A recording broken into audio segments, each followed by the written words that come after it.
Hello everyone, welcome back to our channel Take It Simple. In today's video, I'm going to show you how to start a mail in AOL Mail. It's very quick and easy, so let's get started.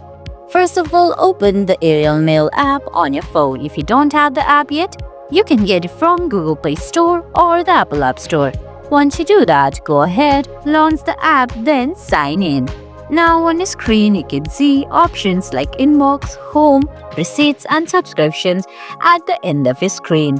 Tap on Inbox. Now under Inbox, you're going to find the mails, and right below on the bottom right corner of every mail, you're going to see an empty star icon. Just go ahead, look for the mail that you want to start and select the star icon right below there, and you're gonna find those mails under start. And guys, that's it.